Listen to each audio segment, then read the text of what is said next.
Lakers. The Clippers opened the offseason at 10-1 to win the chip, but then dropped to 20-1 when DeAndre supposedly went to Dallas, and now they're back to 12-1, tied for 5th best with the Bulls. Cavs still favored to win it all at 2-1. Let's let the guys weigh in now with your top 5 NBA teams at this moment in free agency. Here, George, who you got?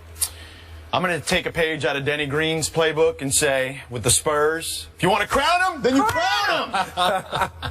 It was hard, though. I am a Warriors guy. I have been a guy who defended the Warriors for a long time in that style of basketball, so I'm happy that they won the championship. Skip is smiling right now. And I do think that if there is one team that can knock off the Spurs, it would be the Golden State Warriors, because the 3-ball is the big equalizer there.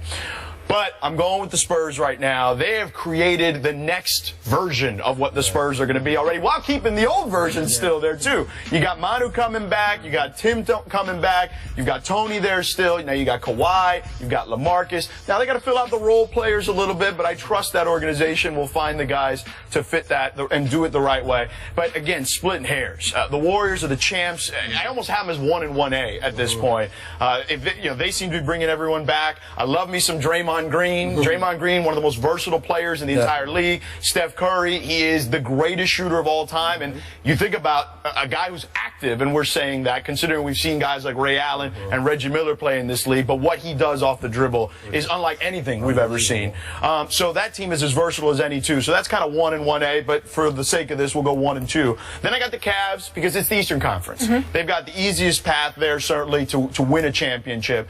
And they're loaded still. Yeah, they retained everybody. Right. They've got the best player on the planet in LeBron James. I still think he's going to be that guy for the next couple of years, though. Anthony Davis is chasing him. Anthony Davis will be that next guy in a couple of years. But they got LeBron. They bring their guys back. They should be healthy with Love and Kyrie. We'll see how the chemistry, though, fits, because at times it was up and down.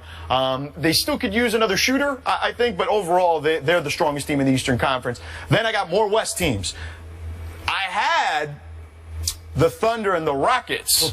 But when DeAndre went back and messed with Mark Cuban's head, I put the Clippers back in there, because I think the Clippers should have beat the Rockets last year. But they were so thin, their roster was basically 6 guys. And I know Austin Rivers had a few good games out there, during the postseason, but they ran out of gas. The wheels kind of came off on that team, and that's why I thought the Rockets ended up winning that series. But I like them to come back and be a force in the Western Conference, be one of the top 3 teams in the Western Conference with DeAndre back.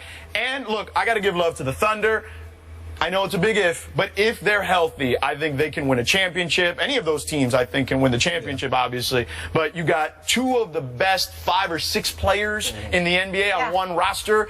There's not another roster, I think, that can boast that at this point. So you have to give the Thunder a ton of credit. I am putting them at 5 simply because I don't know what Billy Donovan's going to look like as a coach, what they're going to run, how they're going to look on offense and defense. But with that type of talent, you know they're going to be one of the better teams in the league. Definitely. Someone else loves the Thunder. I actually heard the word Kevin Durant groupie from his brother. I've been waiting for this segment. It gives me time to. I've been telling everyone for years, Kevin Durant is the best player in the NBA. And, I think for a guy, he went out there. He says after that, everybody stopped listening. He went out there. They changed the channel? He went out there with LeBron fully healthy and won the MVP award.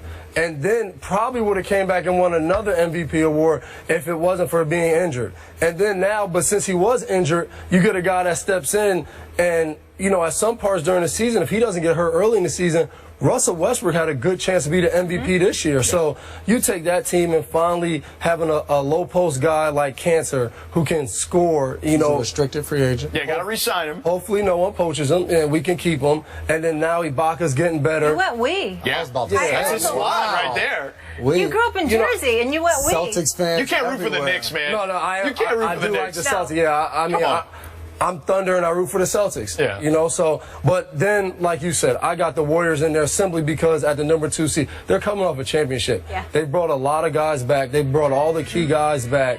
And, obviously losing David Lee, doesn't look like it hurt you in the regular season because he didn't play much. But he ended up being pretty big in the postseason, stepping up and having to play. But then, I go Cavs, Spurs, and Clippers. And the Cavs, I think you got some question marks there.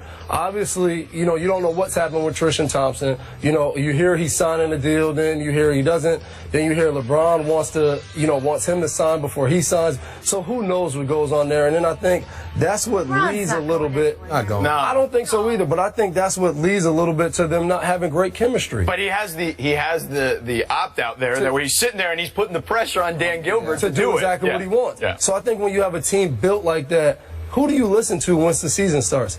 Am I listening to the star player / head coach / GM / owner You know, who am I listening to here? And I think that hurts them, you know. And then I went Spurs because I do think the Spurs, you know, you have a great core group of guys, and then you add, you know, David West and Aldridge. I forgot David West. You know, and David West is a veteran who's going to bring even more leadership. That's another guy you can count on. And I think a big pickup for them might be Ray McCollum coming from the Kings, who's a young guy. Every summer league he's played and he's dominated. And I think, you know, sometimes you get on a team like the Kings where it's a lot of young guys, it's not winning.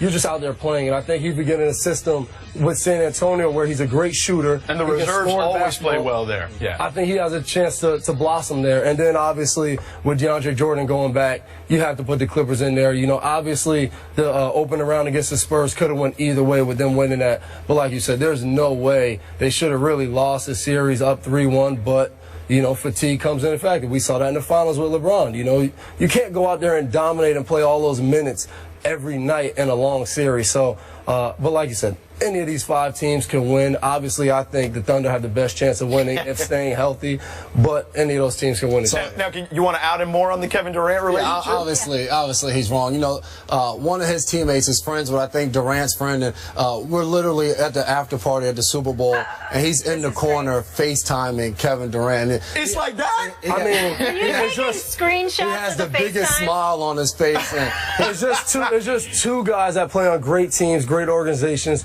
Just congratulate and, you know, gave them good luck going into the season. So no big deal.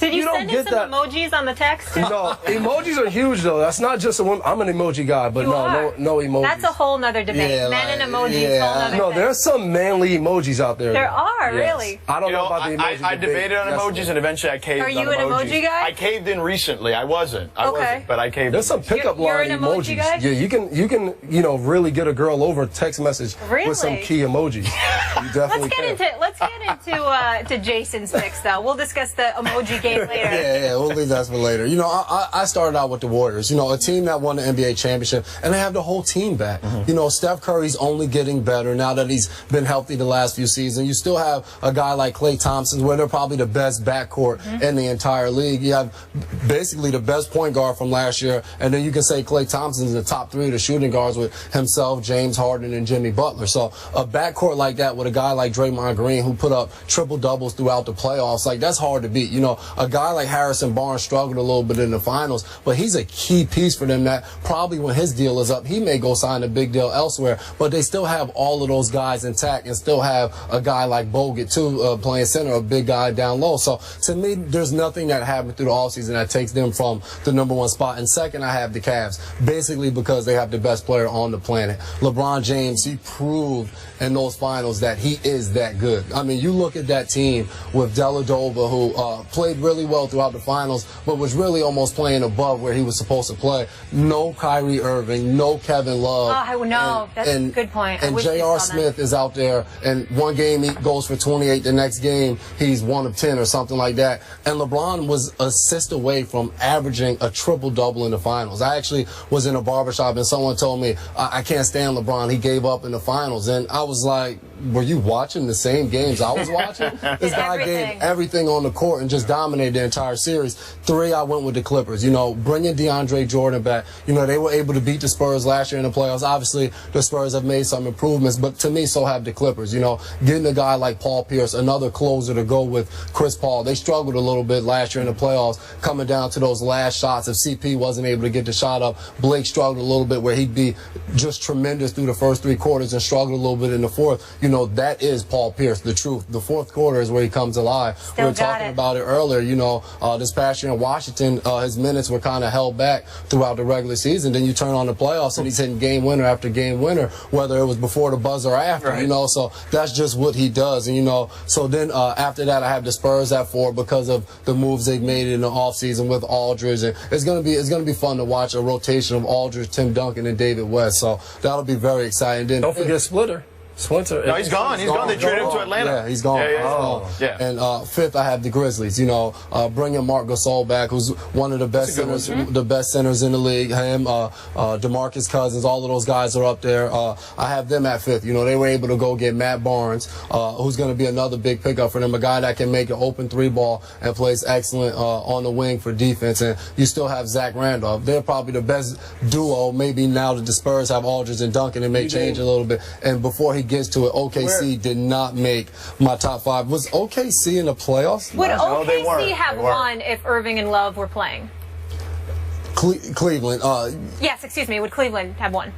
It's hard to say, but I believe so. You know, you look at that. They were able to win 2 games in that game, and obviously Steph Curry didn't play at his best. I think Harrison Barnes was like 0 of 8 in a game, so they had some off games. But credit Cleveland's defense for that too. Dellavedova did an awesome job guarding Steph Curry, and people say, well, he got exposed. Fell off, though. And you know, I think less than him falling off, Steph Curry just started to make his shots. You know, Dellavedova did all he could to be annoying. And you look at Iguodala, who played excellent defense on LeBron that entire series, and he still averaged over 30 points. I mean, he took a lot of shots, but still, you can play great defense on these on the superstar players, but when they're making shots, there's nothing you can do about it. You watch Kobe Bryant for years take tough fadeaways at the buzzer, Dwayne Wade, all of these guys. Doesn't matter what type of defense you're playing. When they're in the zone, they're in the zone. So I think with the guy, I mean, you look at game 1 where Kyrie Irving was still hampered. He scored 22 points. So, I mean, if you have him the entire series and you add a guy like Love, they struggled in the beginning of the season, but Cleveland was starting to build chemistry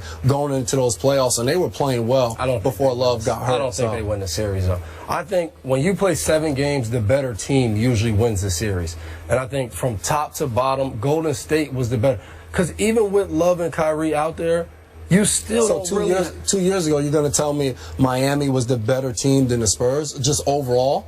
Yes, I think so. They were pretty even, though. Yeah. When Ray Allen hit the shot, you were saying? Yeah, they were pretty even, I thought. And I thought that's what this Cleveland team missed, a guy like Ray Allen. You didn't have the guy that can knock down. Even with Kyrie out there, you know, only time you had a really good three-point shooter is if Kyrie was out there and LeBron had the ball. But, you know, J.R. Smith and Shumpert, they struggled, and they took open shots. It's not like it would have been different, so I don't know. I'm with you. I think what ends up happening is defensively they were actually much better because Kyrie and Love are not necessarily great defensive players. They were much better, and you know the Warriors struggled a bit with a defensive team like that with Memphis early, and they came back in a very similar fashion. I think if Love and Kyrie are in there, you're almost playing into the Warriors' hands because they're going to want to play at a faster tempo, and that's exactly what the Warriors want to do. That's a good point. All right, so those are our top 5 NBA teams. How about top 5 receivers? Giving you guys nightmares there. Dez, Megatron, Antonio, ODB, Jordy. Who is the best receiver in the NFL? Our NFL experts will give you their top 5 when we come back.